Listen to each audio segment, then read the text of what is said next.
Il y a des choses dans nos vies qui ont toujours été là, sans qu'on se demande pourquoi, sans même remarquer leur présence. Elles sont juste là. Et on les accepte simplement. Comme nos pensées. Certains nous élèvent, d'autres nous freinent. La plupart du temps, sans même qu'on s'en rende compte. À quel moment faut-il les écouter? À quel moment faut-il les remettre en question? Marchant à travers cette forêt, ces arbres qui m'offrent une paix intérieure. Un souvenir me revient, le souvenir d'une finale. Un tournoi avait été organisé par mon entreprise. Le gagnant devait partir en voyage, en Europe, pour participer à un plus grand tournoi international. Moi qui aime voyager, inutile de vous expliquer mon excitation. Au début du tournoi, on n'y croyait pas trop. Mais match après match, on a tenu, et puis on est arrivé en finale. Et c'est là, juste avant de jouer, qu'une pensée s'est installée dans mon esprit. Sur le moment, elle m'a semblé anodine. Mais avec le recul, je crois qu'elle révélait quelque chose de plus profond.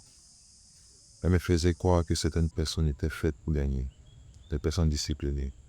Des personnes qui vont toujours jusqu'au bout. Des personnes qui semblent avoir une force de caractère extraordinaire. Des personnes nées sous une bonne étoile. Et que moi, je n'avais rien d'un gagnant. L'éternel deuxième qui fera mieux la prochaine fois. Mais cette fois, quelque chose a changé. Pour la première fois, j'ai observé cette pensée au lieu de la croire. Je l'ai regardée comme on regarde un passant dans la rue, sans lui obéir automatiquement, sans la prendre pour une vérité. J'ai essayé de la remplacer par quelque chose de plus positif. Et peu à peu, je me suis senti plus libre, plus détendu, plus présent dans le jeu.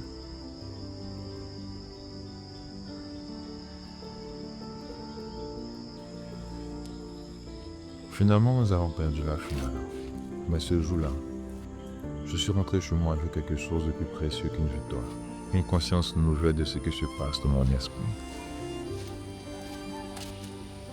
J'essaie depuis d'être plus attentif aux histoires que je me raconte. Car le plus grand obstacle n'est pas toujours devant nous.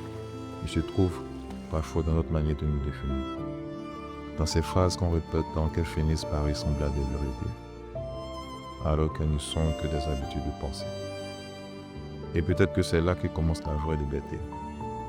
Le jour où on réalise qu'on n'est pas obligé de croire tout ce qui traverse notre esprit. Le jour où on cesse de confondre nos pensées avec la vérité.